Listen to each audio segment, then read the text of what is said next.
Welcome everybody to a very, very, very special episode of We Are South Texas. I am your host, Chairman Richard Gonzalez, and we are here live in El Paso, Texas with somebody who needs absolutely no introduction, a good friend of us down in South Texas, Beto O'Rouke. Beto, thank you, man, for coming on this show. Welcome to El Paso.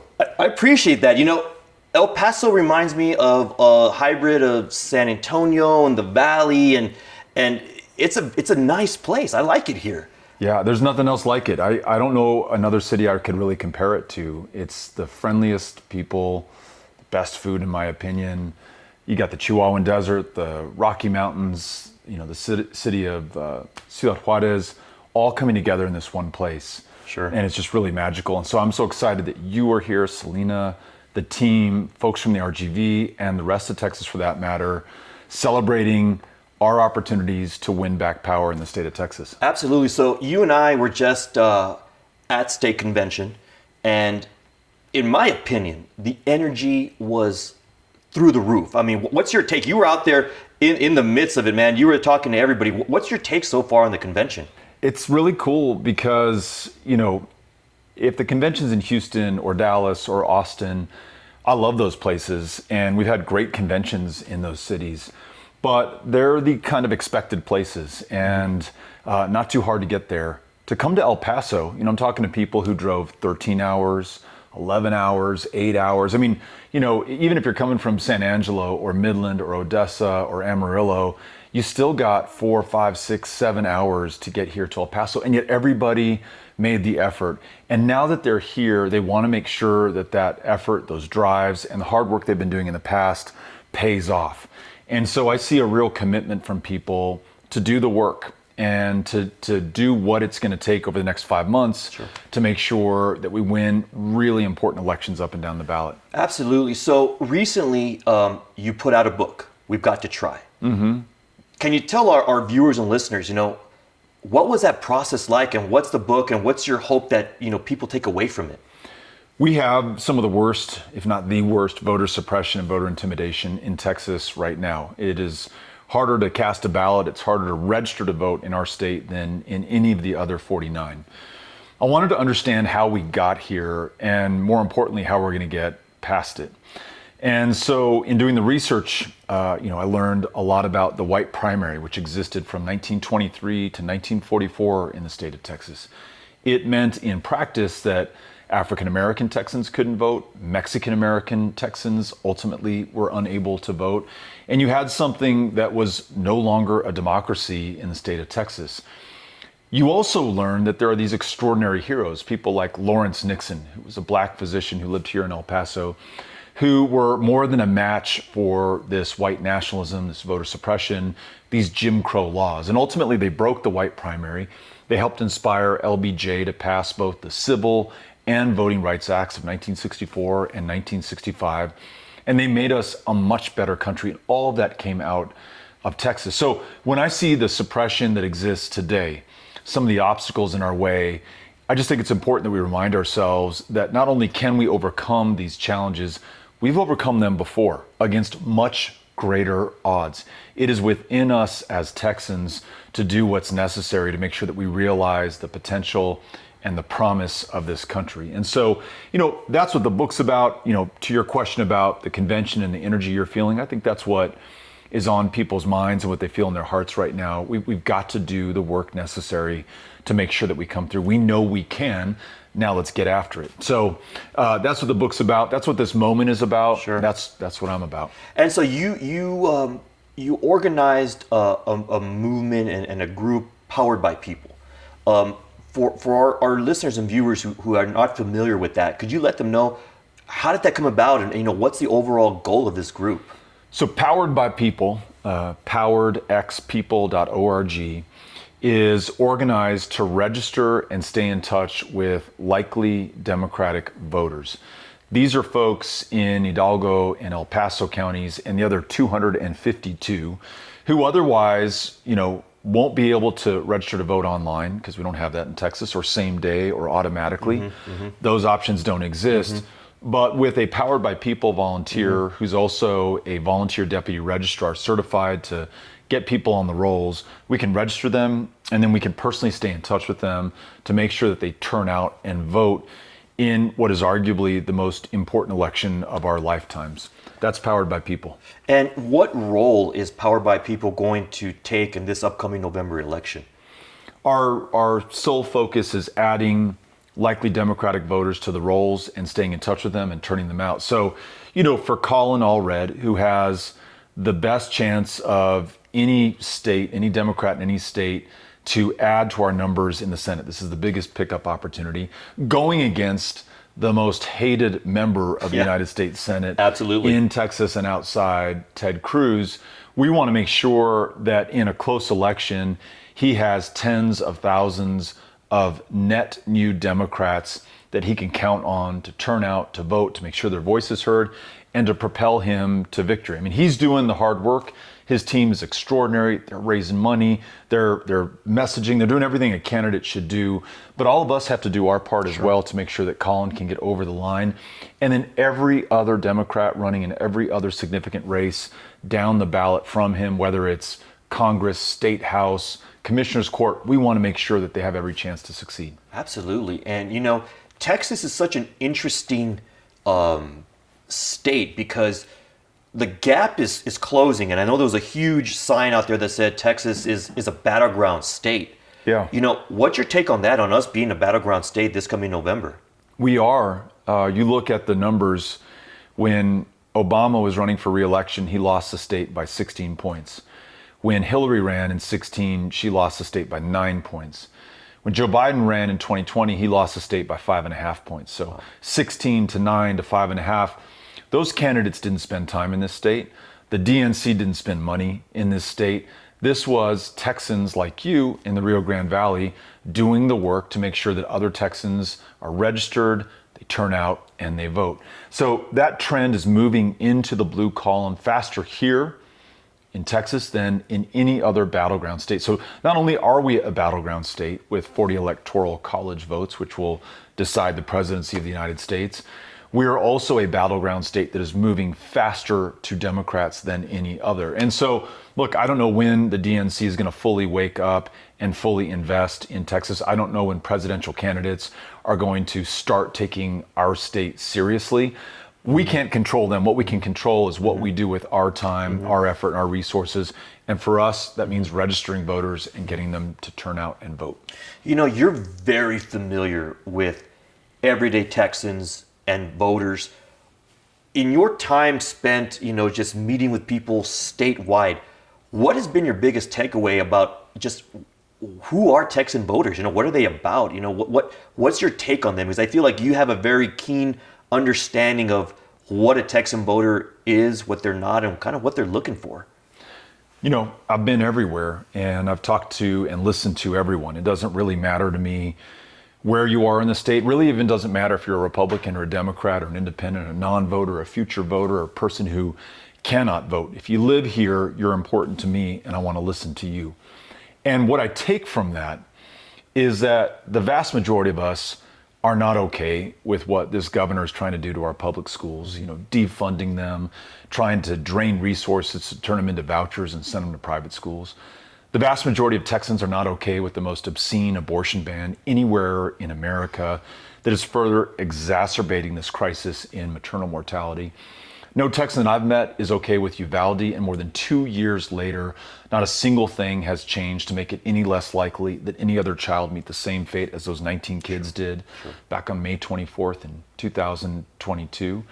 You look at our minimum wage, you look at access to Medicaid, you look at any major issue, the vast majority of Texans want to, and if given the chance, will do the right thing. What's the problem? The problem is that the vast majority of Texans are not showing up to vote in our elections. When you have the most severe regime of voter suppression and voter intimidation anywhere in the United States of America, you begin to explain the otherwise inexplicable. How do we get to such crazy extremist laws, practices, and policies in Texas? Greg Abbott does not represent the majority of us. Ted Cruz is not reflective of who we are as Texans. So what I take from it, Mr. Chairman, is that we have an amazing state with wonderful people. It's not a red state. It may not be a blue state yet. Today it is a non-voting state. But if we do the work necessary, we're going to get those folks out, and we're going to change the course of this state and by extension the country for the better. And so all of those reasons essentially would attribute to why we saw such a low voter turnout just in the March primaries. I mean, we looked at it down in Hidalgo County and the numbers weren't where we wanted them. And then you kind of take a bigger, bird's eye view, and the state essentially was down as a whole. I mean, do you attribute it to these voter suppression tactics, or is there something else that's happening with voters as well? In Texas, since the 2013 Shelby versus Holder decision was decided by the Supreme Court, which gutted the Voting Rights Act of 1965, which through the stroke of a pen of a Texas president created the first true multiracial democracy in American history.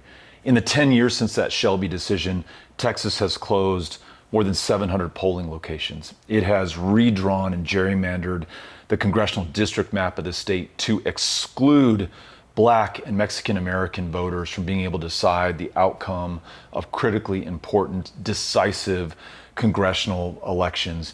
You have one of the most extreme and rigorous and unfair forms of voter identification anywhere in the country. And the list goes on and on and on.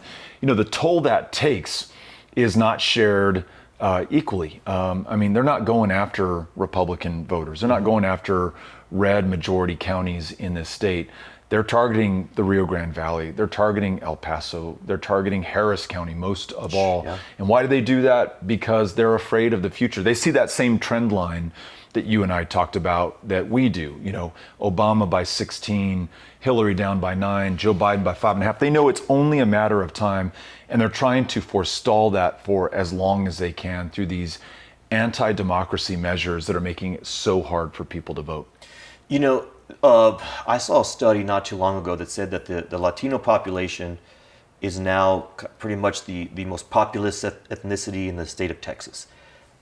But we also know that the Latino vote is a little hit or miss, not just in South Texas, but in the state as a whole.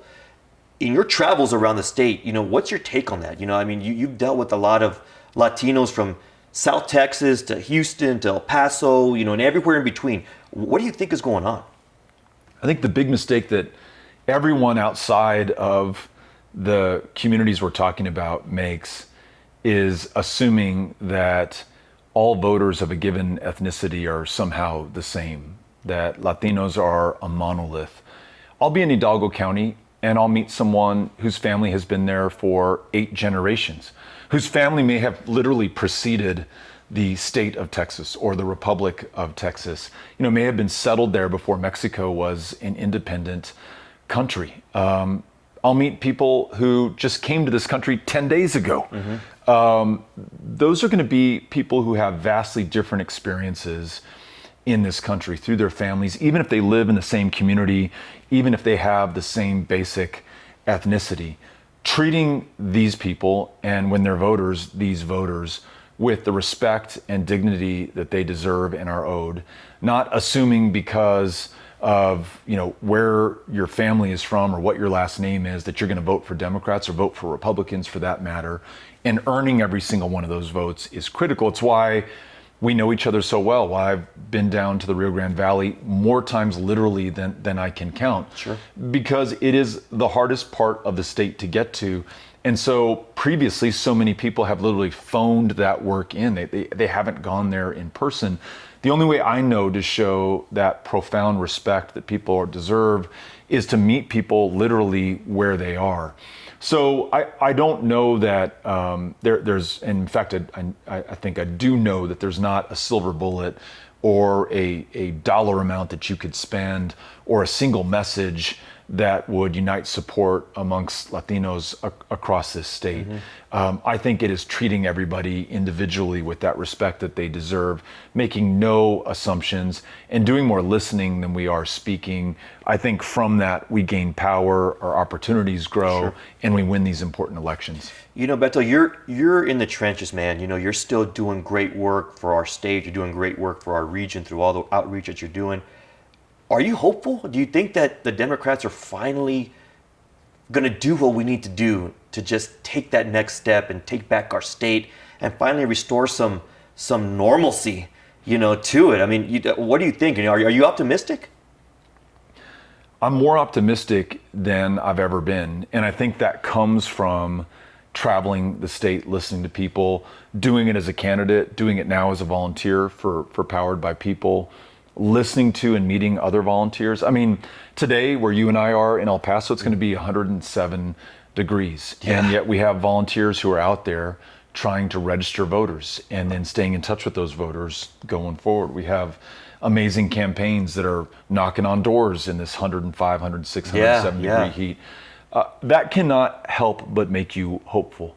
If you stay at home and just, scroll Twitter or watch cable news, I can fully understand if you're bummed out. If you get out there and you take action, it's going to be a completely different story. Action is the key to victory. It is the antidote to despair. It is the indispensable quality to the victory that we seek.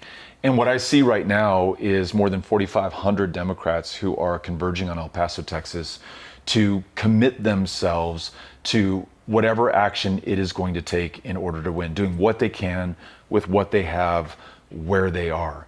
That makes me optimistic. Now, can I predict every single election outcome in the state? Absolutely not. We would be fools to try to do that. What I can predict is that ultimately, if it's this cycle, the next cycle, the cycle that follows, we as Democrats are going to win. It's a matter of time and effort.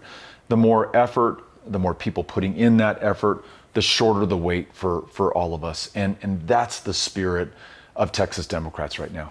It's a great time to be a Texas Democrat. I mean, it really, really is. And I think that you're 100% correct.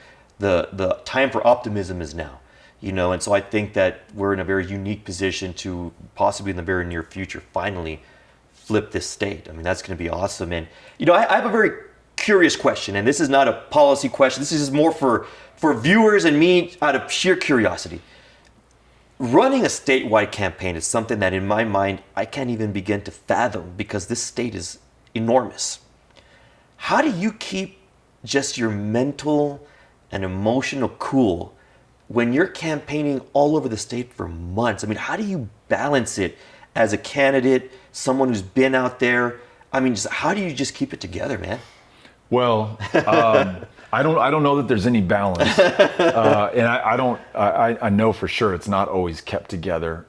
It's tough, and so my hat's off to anyone really from any party seeking any office. It's tough to be out there, and it's tough not just for the candidate, but it's tough for the campaign, it's tough for the family, it's tough for your friends and supporters. But it's also the essential act within a democracy. This country will not run itself. This country, as long as we have something to say about it, will not be run by dictators or autocrats or fascists. This country will be run by the people. And if that's going to continue to hold, then the people have to get out there, get after it. They've got to run for office. They got to help people run for office. They got to vote. They got to register others. You got to go do all this work. And at any point that we're tempted to feel sorry for ourselves and say, God, this is really hard, let's just remember everyone who sacrificed for us to be here. Absolutely. At this moment. Let's just also acknowledge that in so many other countries, in Russia, in North Korea, in Saudi Arabia, in Iran, you don't have this luxury of being able to decide who will represent you in your government. You don't have the ability to run for office. You cannot be independent in your views. You don't have the freedoms and rights that have been won and safeguarded by previous generations. Your generation and mine now has the chance to expand upon what has been won before, or to lose it forever. Mm-hmm. And I think that will in large part be decided in this election in November. And so we cannot be found wanting. We've got to do everything we can. And I think it's what you find us doing here in El Paso. I know that's what you're doing in Hidalgo County. Sure. And it's what all of us have to continue to do until we get there. And then even after we get there, in order to secure those victories and make sure that they're not overturned, we have to stay in this. It is a fight for life. Absolutely. And, I know that there's the number one question that I always get, and I told people, hey, I think I'm going to get to do this podcast, right? They're like, hey, well, ask this one question. Everybody wants to know, what's next for Beto? What's on your future here? It is fully focused on helping Democrats win. And the best thing that I can do right now is work with our volunteers empowered by people to register as many net new Democrats, to stay in touch with them personally over the next 5 months, to help them make a decision to vote, and to vote for candidates who represent our values, the values that protect a woman's right to make her own decisions about her own future, to protect a kid's right to survive the school day without worrying about somebody coming into their classroom with an AR-15, to protect the ability to see a doctor and not die of diabetes, a totally preventable death, but one that far too many Texans are succumbing to because we are the least insured state in this country. Absolutely. So we know what the fight is. We know where it Yeah. is. It's right here in the state of Texas.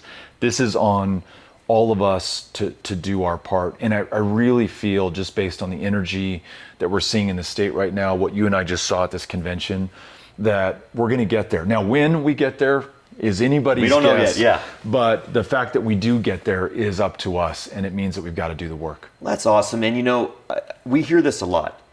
This is the most important election of our time. And you see what's going on with Donald Trump and all the horrible things that he's saying he's going to do if he's elected. And now Right. he's a 34 count convicted felon. And you've got, Greg Abbott, who's basically turning Texas into an unrecognizable state.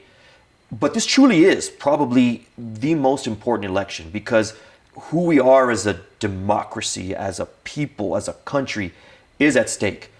Would you like to address our viewers and our listeners and just tell them why?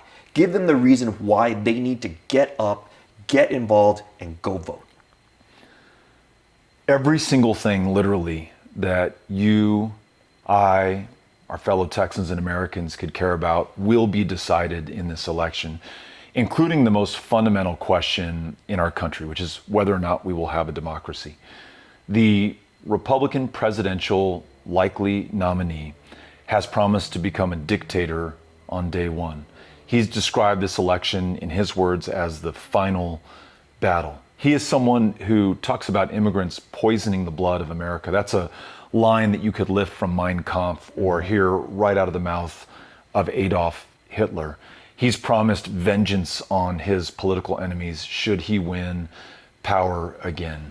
I think the idea that the United States can survive as a democracy after 248 years with someone who has shown us through his incitement violence on January 6, 2021, through his fictitious claim that he lawfully won an election that he lost by millions of votes, and who has refused to accept defeat in this next election, has refused to acknowledge that there's a possibility that he will not be the president.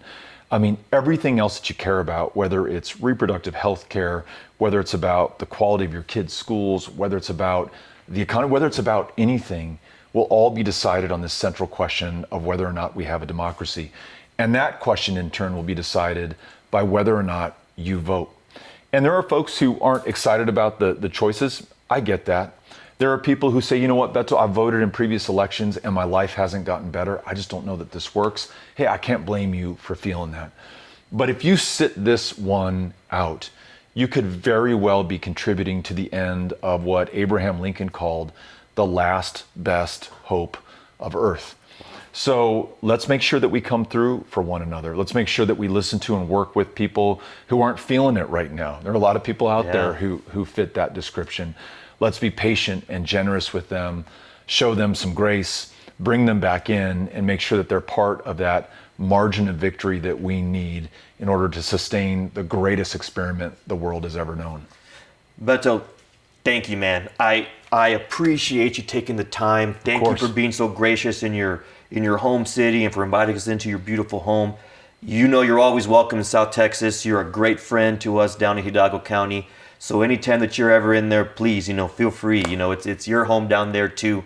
And so I know that you're super busy and you've got a full schedule, but it really means a lot to us that you took the time to come and sit down and share some of these stories with us. So I really do appreciate that, man. Thank you. Of course, it's my pleasure. Welcome back to El Paso, and you are also welcome here anytime. And please keep up the great work in South Texas. Thank you. Thank you. And well, there you have it, folks. Episode 3 of our podcast, We Are South Texas. I think we covered so many great topics. And if there's one thing that you take away from today is this: we need to go and vote. And I know that sometimes you may not think it's important. You may not think that your vote counts. You may think that it won't matter, but it does matter. This is going to be so important, because if we want to survive as a democracy, if we want to continue to have these freedoms that we are enjoying currently right now, we need to get up and vote. So I encourage you guys, if you have any questions, comments, or concerns, please reach out to us on our social media or leave some comments here on this thread. But until next time, guys, I'll see you then.